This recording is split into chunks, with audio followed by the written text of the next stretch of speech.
Well, hello and welcome to Outdoor Oklahoma. I'm Todd Craighead. The ODWC's Outdoor Oklahoma magazine has been a staple for wildlife enthusiasts for nearly 80 years, making it one of the longest running published magazines in the nation. It's one of our agency's crown jewels that we're most proud of. Its photography and writing is critically acclaimed by its peers, and it wins awards every year. But what we're most proud of is the connection that it continues to bridge for those who appreciate wildlife with the ODWC. Today, this is our 660th issue rolling off the press. And while our society is moving away from printed publications and more towards digital media, the Outdoor Oklahoma magazine continues to have a strong and loyal following with subscribers in all 50 states. And for just $10 a year, it's another reason to love Oklahoma and the adventures that await you.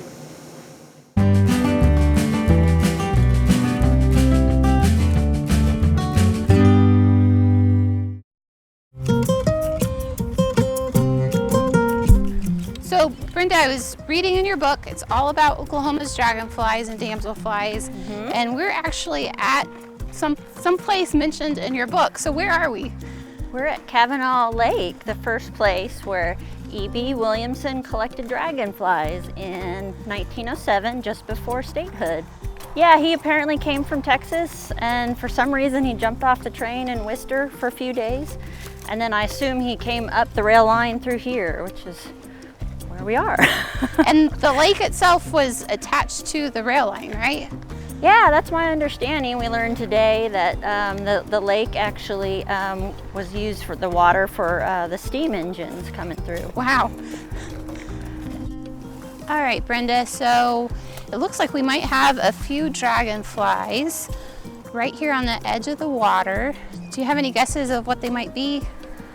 Most of these look like blue dashers and eastern pond hawks so far.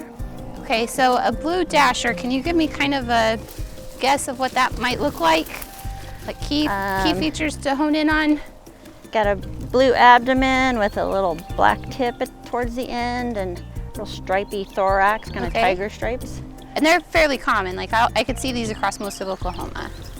Yeah, they're definitely all across Oklahoma. See if we can try to catch one. All right, looks like there's one right in front of you.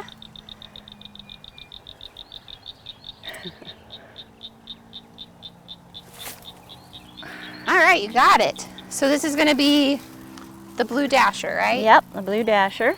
Okay. And so when we catch them in the net, try to confine them towards the end. Make sure that they're deep in the net so they don't get away. Just gently pin them by their wings, just push them together. You can see how tiny they are. Oh wow, yeah. This particular male is a little older, so it has the stripes, but it's not yellow and black like on a younger male that would have the classic tiger stripes. But the stripes are definitely a good key for them. Their wings vary quite a bit, so you have to, that can throw people off. Even really experienced people can, especially early on in the season when you first start seeing them and you think, wait, is that a blue dasher or not? So yeah. So this is a common species that we could see across the state. Yes. Most across the state, great. And then they've got these huge eyes. And Definitely. they have big jaws, right? So dragonflies are going to be eating other insects. Top predators. Great. So. Cool. I'm gonna not want to hold them too long because it'll. Oh. So then another species we could find here is the pond hawk, you said, right? The eastern pond hawk. So Do you that's see also one? a quite variable species. The males will be closer to the water, and they will be green to completely blue and anything in between that. Of course. And then the females you'll see away from the ponds generally, unless they're ready to mate. And so they will, they're black, green, and white. and they're just they're really pretty. And they're tied to the water, right? Yeah. Some species will can live up to like about 6 years in the water, so most of their life is actually aquatic. So we think of them as terrestrial because most people enjoy them and they're flying around, but they're actually aquatic insects. And they're like another top predator in the water too. Yes, they are. They will eat fish. Wow. They can eat crayfish. They can eat pretty much whatever they want. Wow. Well, do you want to see if we can find a pond hawk? I don't know if we can walk over on the top part of the... Oh, here's one.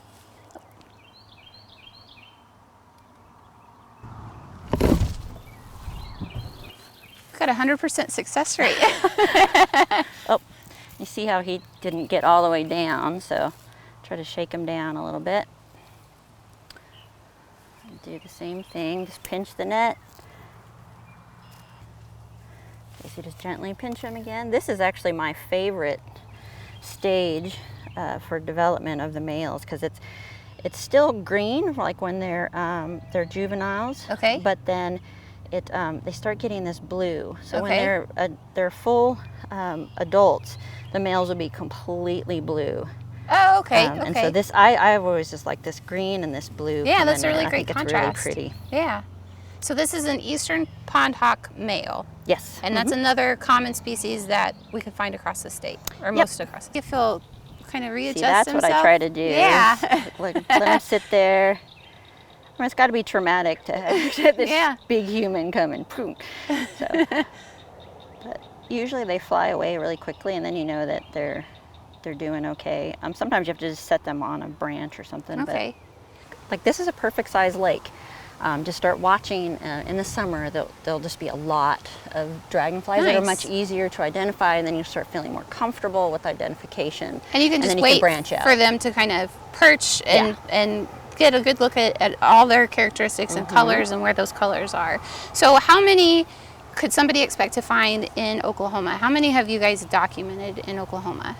There are 176 species in Oklahoma. That's wild. Yeah, so we are 9th in the country. Wow. For the highest diversity. Nice, nice. And so you and other biologists have kind of made it a big mission for you guys to come out to lakes like this, to go to creeks and all across the state. But you guys are also leaning on people that don't have a career in biology, right? Yep. So those are called citizen scientists, right? Yep. I think the citizen scientists aren't given the credit that they deserve. I mean, some of these citizen scientists that we have, they technically do have a biology background, but they maybe do some other profession. Okay. Kind of like Williamson. Yeah, he was a banker. Did something. Yeah, a banker who became the world's odontologist. He was world famous. Wow. When he passed away in 1933, everybody knew who he was. He contributed a ton to the study of dragonflies. If I am interested in dragonflies and I'm seeing a dragonfly, which I think we've called a blue dasher in front of us, what can I do to help you know about this blue dasher here? So I could take a picture of it, and then where could I post it, or what could I do with it? You can post them on Odonata Central is a portal. A lot of people use iNaturalist, and some of those records get ported into Odonata Central, which is really the main dragonfly portal. But whatever's easiest on you is what I try to tell people. Yeah, I'm feeling kind of stupid because I've been holding onto this net for like dear life and I haven't used it a single time. Well, go catch one. I might try to catch one here. I don't see any of our dashers that were here. Right. Oh, I see them. Okay, so I'm just going to try to get the net as close as possible, right? Yeah. And then just kind of swoosh into them. There you go. Did I catch him? All right, cool. All right, so he's in hand, and I want to get his wings together. All right. Perfect. So this is another blue dasher? Natural. Yep. All right, great. Well, Brenda, thanks so much for having us out here. This is really fun to visit, kind of such a historic spot, and right here in Oklahoma. It's a great place. Yeah. You forget how just amazing the nature is in Oklahoma sometimes. Yeah, and come out to a pond and remember it. Right, exactly, yeah. And 176 species are kind of a possibility of what we could see, in this state is just another really cool thing to think about. Yeah, it's pretty incredible.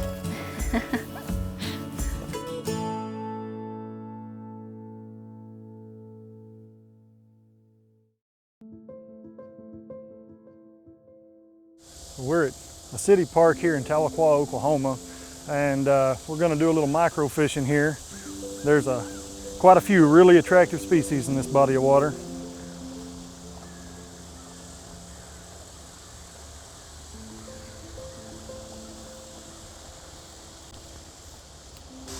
This is a 10-car rod that I'm using, and I've just got right now a 14 dry fly hook with a little small piece of worm. Some people do use flies, but some of the stuff that I fish for is just hard to get on artificials.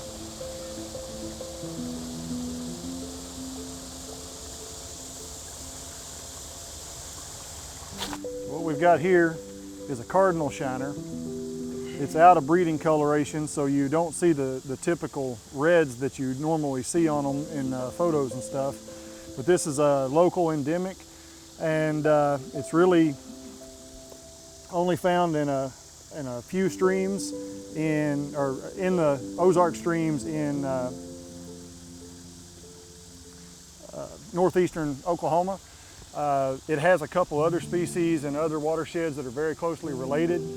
It's locally abundant in this stream, and just is a really beautiful stream fish that not many people know about. So I'm Colby Farquah. I work for the wildlife department, and I grew up, spent most of my life in eastern Oklahoma. Always loved to hunt and fish. It's been a passion of mine, through my whole life. And I've kind of gone through different stages. I started out as a bass fisherman, catfishing, the game fish. And it's just kind of evolved into something that encompasses all the fish that we have. In Oklahoma alone, we've got somewhere around 175, 176 species of fish. We only have like 14 species of game fish, and there's just so much diversity in this state. Some really incredible looking fish, some absolutely gorgeous coloration, a lot of challenging species to locate, to figure out how to catch. And I'm just kind of started keeping a life list, a lot like birders do, of the fish that I've caught. And right now I'm still just a beginner. I've got about 86 species on my list. There are people out there that have well over 1,000 species.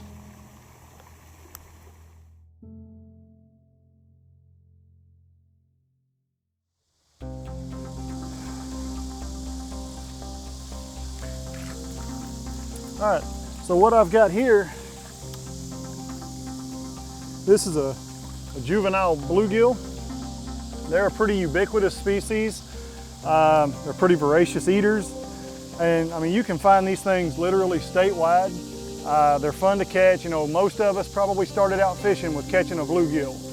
And they're very willing biters, and they're just a lot of fun. They're really attractive looking fish.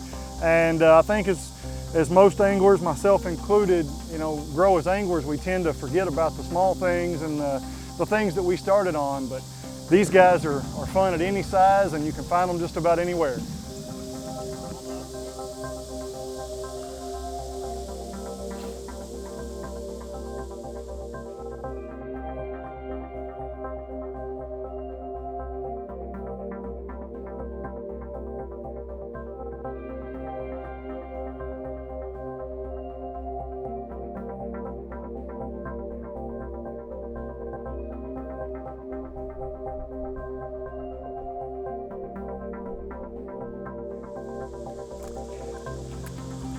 So something that's important with these smaller fish, they can be very delicate, so you always want to make sure your hands are wet. Try to handle them very gently. What we have here is a creek chub. You can see he's still got some really nice color on his fins. In these small Ozark streams, and really throughout a lot of the kind of northeastern US, these are kind of the top predator in these small streams. There he goes.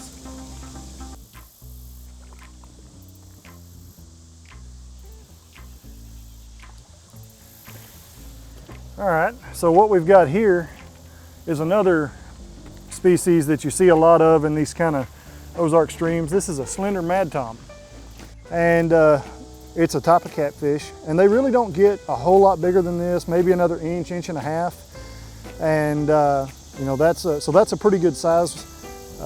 But just a really neat stream catfish that most people have never seen. So the equipment that I use now, my rod is just a 12-foot telescoping. It's typified by being called a tenkara rod. I find this really handy because a lot of species are a little bit skittish, so I can reach on out there a little ways.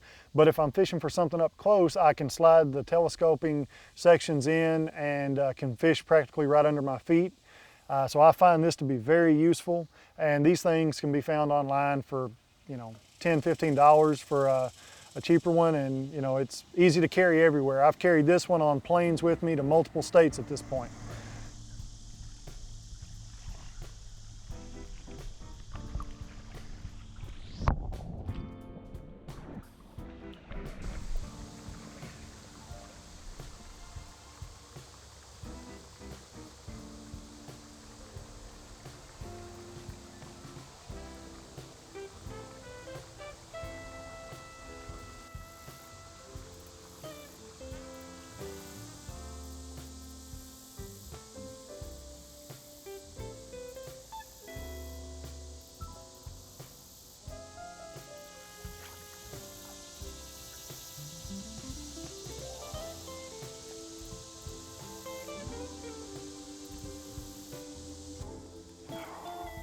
All right. Thank you, man. So what I've got here is a male orange throat darter.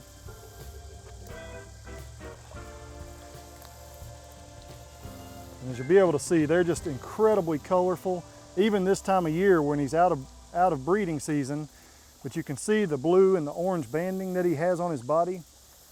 Earlier in the year, mid-March through probably late May, these things will just be absolutely gorgeous. All those reds and blues will be so much more vivid. And this is only one species of quite a few. I mean, the darter species are some of our most diverse in the state, and they're all just incredibly unique, and most are very, very colorful. So if you're wanting to fish for darters or really any really small fish species with a small mouth, the best thing that I've found, and I can't take credit for finding them, they're from Japan, and they're owner brand Tanago hooks, and they're designed for catching really tiny fish. These things are so incredibly tiny that it's really hard to bait them. But that's about the most reliable way to catch the darters and stuff. And there's actually a whole subculture of microfishing out there. You know, we've got tiny little floats now, tiny sinkers to, you know, not sink your tiny little float. You know, and this stuff is a little more specialty when you start really targeting the smaller stuff. But anybody can go to a fly shop, pick up a pack of small dry fly hooks or something like that, and with a stick they pick up on the bank and a little bit of fishing line, they're in business.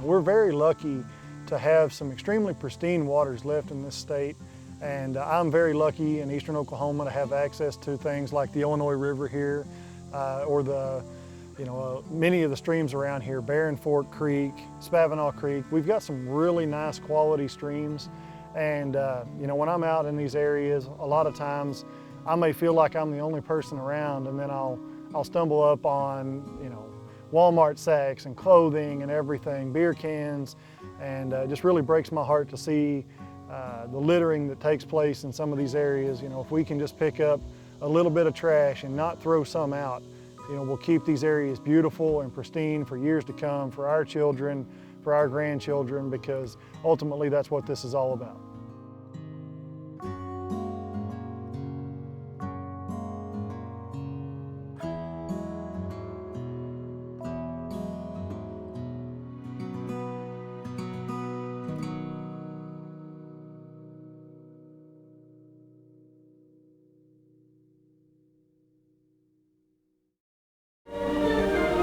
But for still more exciting canoe fishing, let's go to the Illinois River in northeastern Oklahoma. For on the Illinois, you can catch both the spotted and smallmouth bass, as well as the largemouth.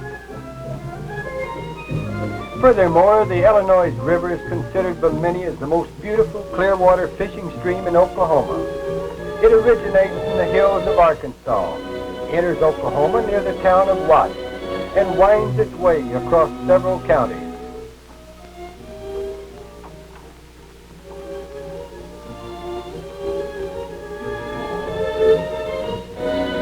This is a typical scene along the Illinois, with the background restful and eye-appealing. And here you get some real action with that maneuverable little craft known as the canoe. Yes, sir, the canoe is ideal for this type of fishing.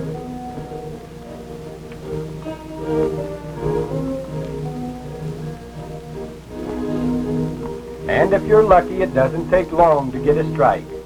The bigmouth bass are found in quiet holes like this. Smallmouth bass, or brownies, are swift water lovers, preferring gravel bottoms and rocky holes. The spotted, or Kentucky bass, inhabit waters bordered by clay banks, overhanging trees, and partially submerged logs. However, you can always stop and do a little casting from the shore.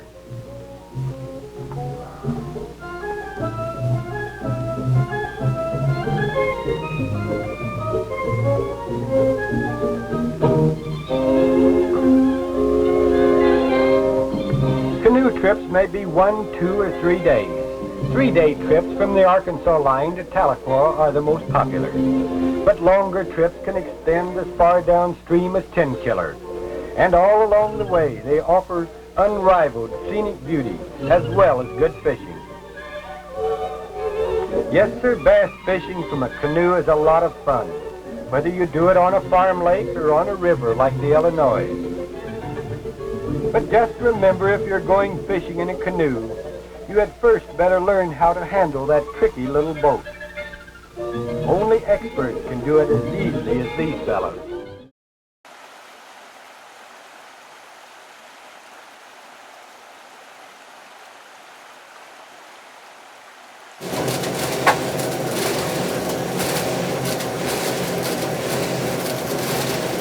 Well, we hope today's stories remind you that Oklahoma is such a perfect place to explore. So no matter how you choose to enjoy our incredible natural world, remember, your adventure starts with Outdoor Oklahoma television and magazine. Okay. Outdoor Oklahoma is produced by the Oklahoma Department of Wildlife Conservation and is proud to serve and be funded entirely by sportsmen and women and outdoor enthusiasts who love and appreciate all things wild in the great state of Oklahoma.